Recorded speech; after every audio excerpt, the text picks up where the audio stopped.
Graça e paz, eu sou o pastor Janoí Mamedes e você está no CAB, Curso de Atualização Bíblica. Hoje, capítulo 11. Vamos lá? Olha como começa o capítulo. Pergunto, pois, terá Deus, porventura, rejeitado o seu povo? De modo nenhum, porque eu também sou israelita, da descendência de Abraão, da tribo de Benjamim. Quem está falando isso é Paulo, é claro, você que está estudando com a gente já sabe. Segundo, ele pergunta, será que Deus rejeitou o povo de Israel? Não, todo mundo não, porque eu sou israelita e não fui rejeitado. E com ele outros também que creram no Evangelho do Senhor Jesus. Ele está alegando, falando dessa questão da salvação de Israel. Já falei com você no vídeo anterior que o capítulo 9, 10 e 11 eles estão interligados, falam sobre essa salvação de Israel. O 9 fala da eleição, ou seja, do passado. O 10 fala do presente, Israel rejeitando, Israel sendo rebelde, preferindo buscar a salvação pela lei e obras do que propriamente a salvação pela fé e pela graça. E no último, no capítulo 11, ainda dentro desse conjunto, está falando sobre o futuro. O título é O Futuro de Israel, a questão do remanescente. Paulo quer alegar o seguinte: não estão todos perdidos. Dá-nos a entender que aquela igreja tinha gentios e judeus, como todas as igrejas inicialmente, a maior parte. Mas tinha mais judeus, ou mais gentios que judeus, tá bom? Fica claro isso, pode cair até no teste, Mais gentios que judeus. Ele vem falando sobre essa questão da salvação. Ele diz a sua descendência de Abraão, da tribo de Benjamim. Logo o seu nome Saul, o nome de Paulo é Saul. Saulo é Saul. O nome hebraico de Paulo é Saul, da tribo de Benjamim. Saul, primeiro rei de Israel, era da tribo de Benjamim. Então, possivelmente o nome foi uma lembrança do seu pai, da sua família, do rei Saul, tá certo? Então, Paulo foi estudar os pés de Gamaliel, se tornou um fariseu conhecido, e ele diz assim, Deus não rejeitou todos os judeus, porque como é que eu estou aqui? Ele e outros, tá bom? Então, ele vai declarar isso, ele vai dizer isso para aqueles gentios que estavam naquela igreja entenderem que Paulo não está desprezando os judeus. Porque para alguns judeus, Paulo só pregava para os gentios. Ele se coloca até mesmo nesse capítulo que ele é o apóstolo dos gentios. Mas ele não está rejeitando os judeus. Ele está deixando claro isso. Então não dá para analisar todos os versículos. Vamos do 3 ao 5. Diz assim, Senhor, mataram os teus profetas, arrasaram os teus altares, só eu fiquei e procuraram tirar minha vida. Quem é que está lamentando aqui, chorando? Elias. Ele cita aqui 1 Reis, capítulo 19, versículo 19. 1 Reis 19, 19. Quando Elias pensa que está sozinho, Deus fala, não, tem mais 7 mil que não dobraram o joelho. Paulo está alegando isso. Tem gente que acha que está sozinho, tem poucos judeus. Não, Paulo está dizendo que não. E no capítulo anterior ele diz assim, não há distinção entre judeus e gregos, uma vez que é o mesmo Senhor, que opera em todos que o invocam, ou seja, sendo judeu ou sendo grego, o que tem que fazer é invocar o Senhor, é crer em Jesus Cristo, é crer na ressurreição. E esse alguém será salvo. Beleza? Aí o versículo 5 diz assim, assim, pois, também agora, no tempo de hoje, sobrevive um remanescente, segundo a eleição da graça. Não é um remanescente salvo pela lei. É um remanescente salvo pela graça. Então, pela lei, ninguém será salvo. Eu estou falando isso, eu não quero entrar em teologia, mas tem ramo de teologia que acredita que no final todos os judeus serão salvos. Tá bom?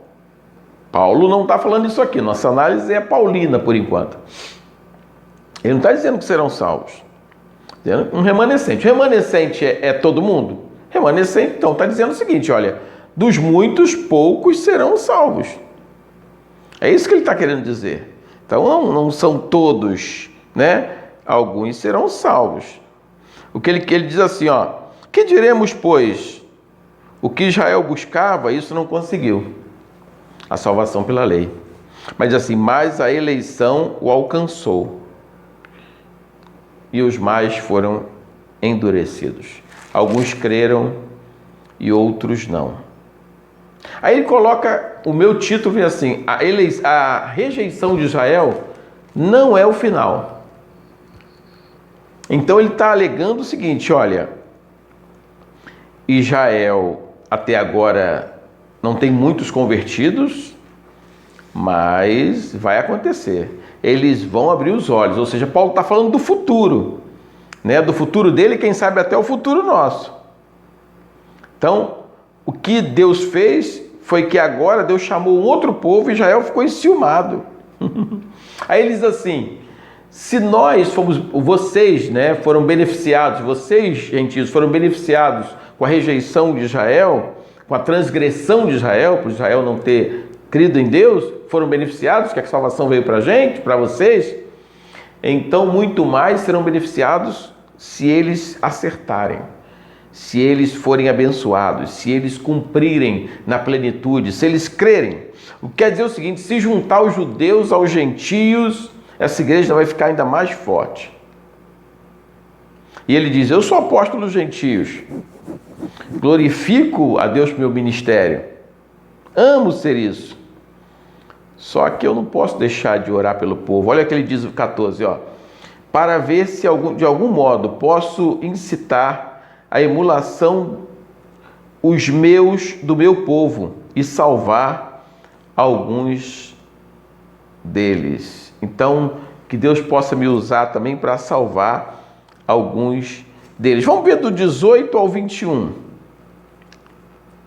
Olha só, para a gente entender melhor essa parte do texto. Não se glories contra os ramos, porém, se gloriares, sabe que não és tu que sustentas a raiz, mas a raiz a ti. Ó, gente, não fique aí também zombando do judeu, porque você só entrou porque eles rejeitaram e foi quebrado um galho e vocês foram enxertados. Para ver o enxerto tem que quebrar um galho. Então foi quebrado alguém e vocês foram enxertados. Não fica tirando onda porque vocês não são a raiz. Paulo está querendo dizer o seguinte: os gentios que estão lá também não zombem assim dos judeus. Estão entendendo isso? Está claro para você isso? Então Paulo está falando isso para ele. Olha só o que disse o 19.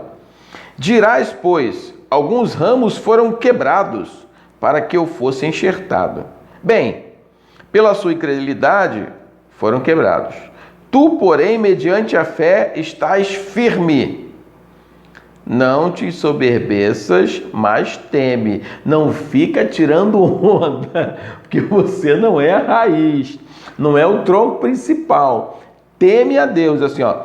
Porque se Deus não poupou os ramos naturais, também não te poupará. É melhor ficar quieto para não tomar uma chamada dessa, hein?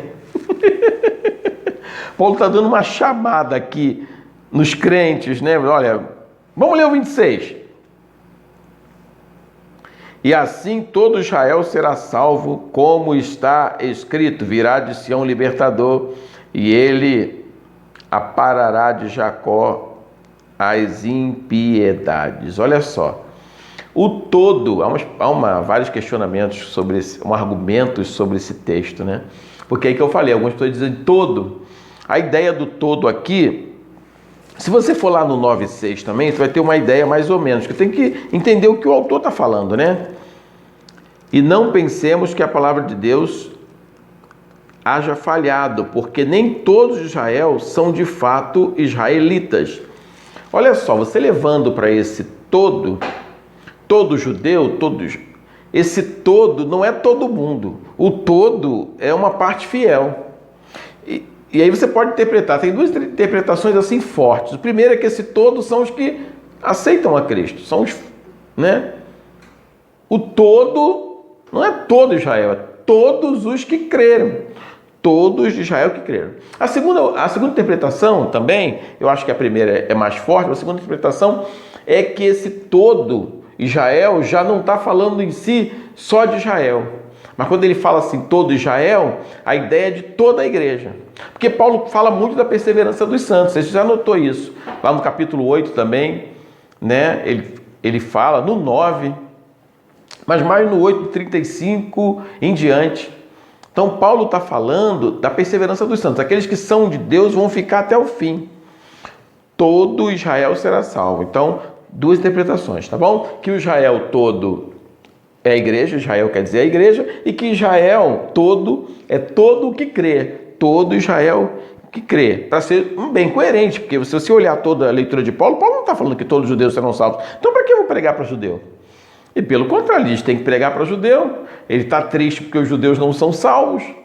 Entenda bem? Então não cai nessa interpretação que aqui está dizendo toda pessoa lê um versículo fora do seu contexto, separado, e diz agora o seguinte, não precisa pregar para judeu, o judeu vai se converter no final, todo judeu vai se converter. É uma outra história para a gente conversar sobre escatologia, tá bom? Mas agora a interpretação paulina não deixa claro para a gente que esse todo é o todo Israel mesmo.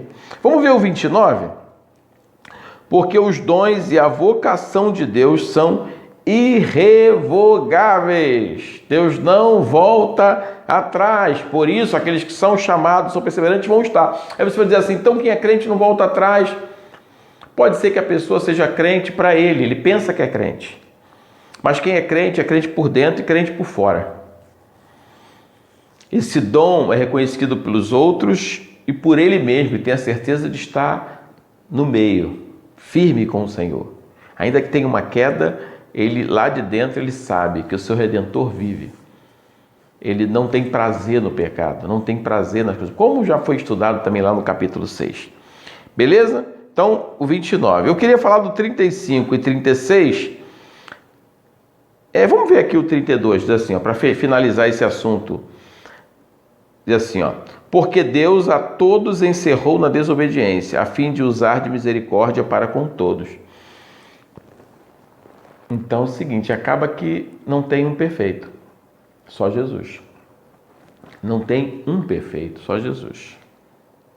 E os versículos finais, eles falam da soberania de Deus, a maravilhosa sabedoria dos desígnios de Deus. Parece que está um pouco fora aqui do contexto, mas ele quer dizer assim, Deus é soberano, ninguém ensina a Deus, Deus sabe o que faz, ninguém pode emprestar nada a Deus.